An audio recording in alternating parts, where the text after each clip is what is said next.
Welcome to Costa Rica, the land of pura vida, lush rainforests, stunning beaches, and a whole lot of headaches. Now, you've heard the good stuff. Let's dive into the dark side of living in Costa Rica. I'm going to tell you the real facts as an ex-resident. So buckle up, it will be a bumpy ride. First up, let's talk about money. Living in Costa Rica ain't as cheap as it used to be, guys. Expats often think they're moving to paradise on a budget, but reality hits harder than a sloth falling from a giant tree. High prices for imported goods. You want your favorite cereal from back home? You want that favorite steak or Johnsonville brat? Be ready to shell out big bucks. Import taxes here make your wallet scream louder than a howler monkey at dawn. Expensive housing. In expat hotspots, rents can run from $1,200 to over $2,000 a month and much higher, of course. That's right, folks. You're paying top dollar to live in paradise. And sometimes it feels like you're buying a slice of heaven, one overpriced avocado at a time. Utility costs, don't get me started here. Think you'll save money by not using AC? Ha! Good luck. You'll be sweating more than a gringo trying to dance salsa, unless you live in the mountains, of course, and you get that fresh breeze coming into your house, which many people do. Utilities can skyrocket, especially if you have a pool or rely on heavily air-conditioned places. I know I do. So if you thought moving to Costa Rica would let you live like a king on a pauper's budget, think again. I'm here to tell you it's totally different. Unless that budget includes gold-plated plantains. Now, let's chat about the bureaucratic hellhole known as Costa Rican residency. Very tough process. If you thought dealing with the local DMV was bad, welcome to the ninth circle of paperwork purgatory. It's seriously trouble. Just try it. Or don't. There's a complex tax system as well. Navigating Costa Rica taxes is like trying to solve a Rubik's Cube blindfolded. Income taxes range from 0 to 25%, and figuring out what you owe can feel like deciphering ancient hieroglyphics. Residency roadblocks. Temporary residency for 3 years before permanent status? Check. A $250,000 investment to buy a property? Check. Proof you've been here more than 183 days a year? Check. It's easier to find a unicorn in the rainforest. Make sure you're very organized if you're going through that path. The legal labyrinth that is Costa Rica. Costa Rica operates under civil law, and trust me, it's a wild ride. Unless you've got a solid grip on Spanish and a local lawyer who you trust, you're more lost than a tourist looking for a bathroom after too many cervezas. So if you're planning on moving here, make sure you pack plenty of patience, get a very good trustworthy lawyer, and maybe a bottle of tequila. Trust me, you're gonna need it. Now, let's get into safety. Costa Rica isn't all it's hyped up to be as far as that goes. I did a whole nother video on this. It's beautiful.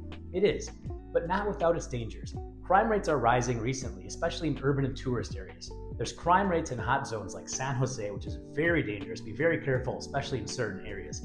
Garabito, Talamanca, Punta Arenas, Limon, just to name a few.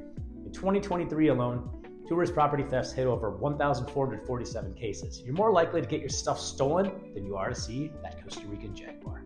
There's also environmental challenges. From drug trafficking to sex tourism, it's not all pura vida. Be vigilant, stay informed, and maybe invest in some good looks and a ferocious-looking, friendly dog. Scam awareness. Be aware of fake currency at airports, shady taxi meters, and locals offering to help with paperwork. Trust only official channels or you'll end up losing more than your patience. Remember, folks, not everyone in paradise is as friendly as they seem. Stay sharp and keep your wits about you. Costa Rica is a sunny place for shady people. Trust me, I lived there. Costa Rica's natural beauty is undeniable, but it's under threat. Environmental issues are a big deal here, and they affect everyone, including expats. Deforestation and pesticides. Yeah, the lush greenery you love, it's being chopped down faster than you can say eco-friendly. And pesticides? Yeah, those bananas aren't as organic as you'd really like to think. The tourist impact is big. Tourism brings money, but it also wreaks havoc. Natural habitats are being destroyed for resorts, and wildlife is disrupted by many curious humans. It's like having a beach party in your living room every single day, which is fun for a while, but eventually it gets a little bit repetitive. To the country's credit, most of the country is protected and will never be built on, and it's very hard to get permits to build in most areas anyways, but this is a real thing and I'm concerned about it in the future. Now, when I was coming down to Costa Rica in the early 2000s, well before your grandma was using Instagram, and the internet wasn't really helping people find Costa Rica they are right now and grow its tourism, it was much more pleasant going to and from the beaches from San Jose. If you travel there nowadays, especially during the holidays, you're going to spend considerable time in traffic. It gets bad. Now, moving to Costa Rica means into diving into a whole new culture. Embrace it, or you'll stick out like a sunburnt tourist. The pura vida lifestyle, yeah, it's more than a saying, it's a way of life. But relax, go with the flow, and don't expect anything to be on your time. Tico time is real, and it's here to stay.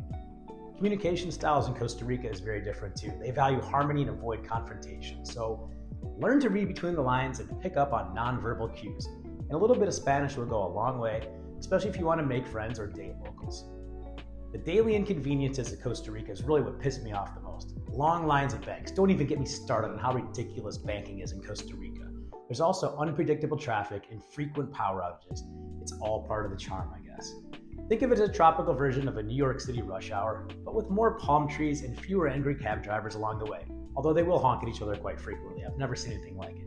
So if you're ready to slow down, embrace the quirks, and laugh at the absurdities, Costa Rica just might be the paradise you're looking for.